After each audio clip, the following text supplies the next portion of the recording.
Learn how to take advantage of the spring.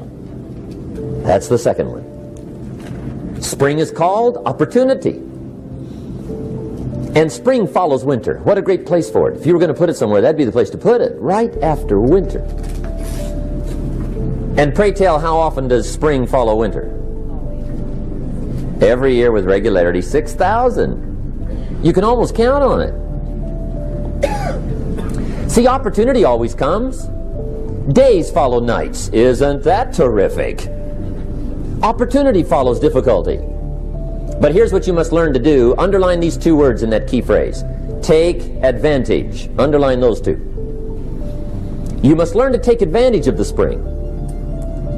See, just because spring rolls around is no sign you're going to look good come fall.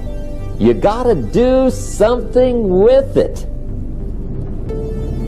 In fact, you have to get good at one of two things in life. Planting in the spring or begging in the fall. Or get somebody to do it for you. See, those are about the only alternatives. Now here's what else you must do. Take advantage of the springs quickly, because there's only a few. Just a handful of springs have been handed to each of us. They don't come forever. Life is fairly brief. So you got to read every book you can get your hands on what to do with your springs while they're here. And take advantage, they soon run out. The Beatles wrote, "Life is so short." And for John Lennon, it was extra short. But life is brief. Elton John sings, "She lived her life like a candle in the wind." It's brief. So whatever you're going to do with your life, you got to get at it. Don't just let the springs pass. Here's the third major lesson in life to learn. Learn. You got to take care of what you start. Sure enough, as soon as you've planted your garden in the spring, the busy bugs and the noxious weeds are out to take it. And here's the next bit of truth. Unless you prevent it. And that's the third major skill to learn. You've got to learn to prevent the intruder from taking all the good you start. It's one of the challenges. Here's two key phrases under number 3. First one, all good will be attacked. On this planet. Maybe not the next one we get to, but on this one, all good will be attacked. Every garden will be invaded. Not to think so is naive. And here's the second phrase. All values must be defended. Political values, social values, community values, family values, marriage values, friendship values, business values. Every garden must be tended all summer. Third major lesson. Now here's number 4. Fourth major lesson in life to learn. Learn how to reap in the fall without complaint. Learn to reap come harvest time without complaint. Take full responsibility for what happens to you. It's one of the highest forms of human maturity, accepting full responsibility. It's the day you know you've passed from childhood to adulthood, the day you accept full responsibility. And another note, learn to reap in the fall without apology. Without apology if you do well, and without complaint if you don't. That's maturity. I used to have that long list of reasons why I wasn't doing well. To explain. You got to explain, right? Otherwise you're going to look bad. I used to have this funny list called Reasons for Not Looking Good. I used to blame the government. I mean, you can believe that or not. It was at the top of my list. I had a lecture second to none. The government. That was on my list. I used to blame taxes. Look what you got left after they take everything.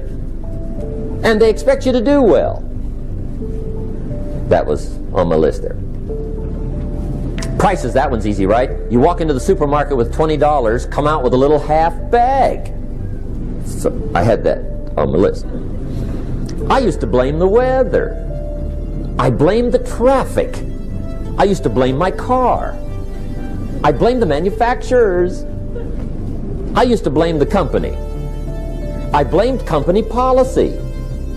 I used to blame the training. I blame my negative relatives. They were always putting me down. I blame my cynical neighbors. I used to blame the economy. I blame the community. That's a pretty good list for not doing well, isn't it? I thought it was good. I'll never forget one day, Mr. Schoaf was very kind, but he was also very blunt, and this was no exception. And I'm glad he was blunt. There's a lot of things I'd have missed if he hadn't have been blunt. One day, with sort of a curious look on his face, he said, "Jim, just out of curiosity, tell me, how come you haven't done well up until now?" Excellent question. I thought, well, so I won't look too bad, I'll go through my list. And this list I just gave you, I put that on him. And he was very patient. He let me go through the whole thing, the government, the weather. I went through this whole thing. When I finished, he looked my list over very carefully. He said, "Mr. Rohn, big problem with your list. You ain't on it." When I went to work for him a few months later, I learned very quickly to tear up my list, reasons for not doing well, and I threw it away. And I got me a fresh piece of paper. And I put one word on it. Me.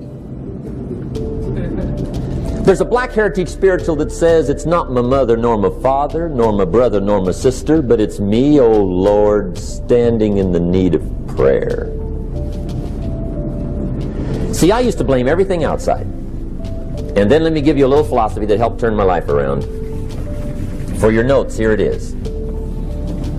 It's not what happens that determines the quality or the quantity of your life. It's not what happens. And the reason is because what happens to about everybody. No different. The sun went down on all of us last night. A common event, a happening. And I found out that the same things can happen to two different people. One gets rich and one stays poor. Why is that? It's because it's not what happens, but rather it's what you do that changes everything. So that's a key phrase. It's not what happens, it's what you do. What happens is about the same. You might put that in parentheses here. Same. What people do, that's what's different. Anything can happen, right? Everything can happen. I've heard all the stories. I've been one of the stories. Hey, we could all tell stories all night long, right? Happenings. Anything can happen. Have you heard of Murphy's Laws? Anybody here heard of Murphy's Laws? Okay, most of you have. Murph had these laws. One of them was, if anything can go wrong, it will. That's one of Murphy's Laws. I've fallen out of the sky so many times.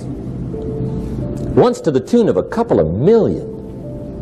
Devastating. Took me a while to survive that one. Now, it wasn't all that much, but it was all I had. Right? I mean, that's when it's much, right? When it's all you got. If you got 3, 2 go, you got 1 left, you ain't looking that bad. But when it all goes, has anybody been there when it all went? Of course, it used to be a long time ago, right? When you ran out of money, got to 0, you were all through. Heck, but see, those are the happenings, right? Everything can happen, anything can happen. But it's not the happenings, it's what you do about it. Somebody says, "Yeah, but you don't understand the disappointments I've had." Come on. Everybody's had their share. Disappointments are not special gifts reserved for the poor. Everybody has them. The difference is what you do about it. It's not the weather. I used to blame the weather. So see, that won't help. 2 men wake up one morning, there's a rainstorm on. One of them looks out his window, sees the rainstorm, and he says, "Wow, what a storm. With weather like this, they can't expect you to go out and make sales." He stays home. Same morning, the other guy looks out his window, sees the same storm, says, "Wow, what a storm." But he says, "You know what, with weather like this, what a great day to go out and make sales. Most everybody will probably be home." See, that's the difference in how your life works out. It's not what happens, it's what you do. So here's one of the key questions of the evening. Starting tomorrow, what are you going to do that'll make a change in your life's direction? Good question. What are you going to do starting tomorrow that'll make a difference?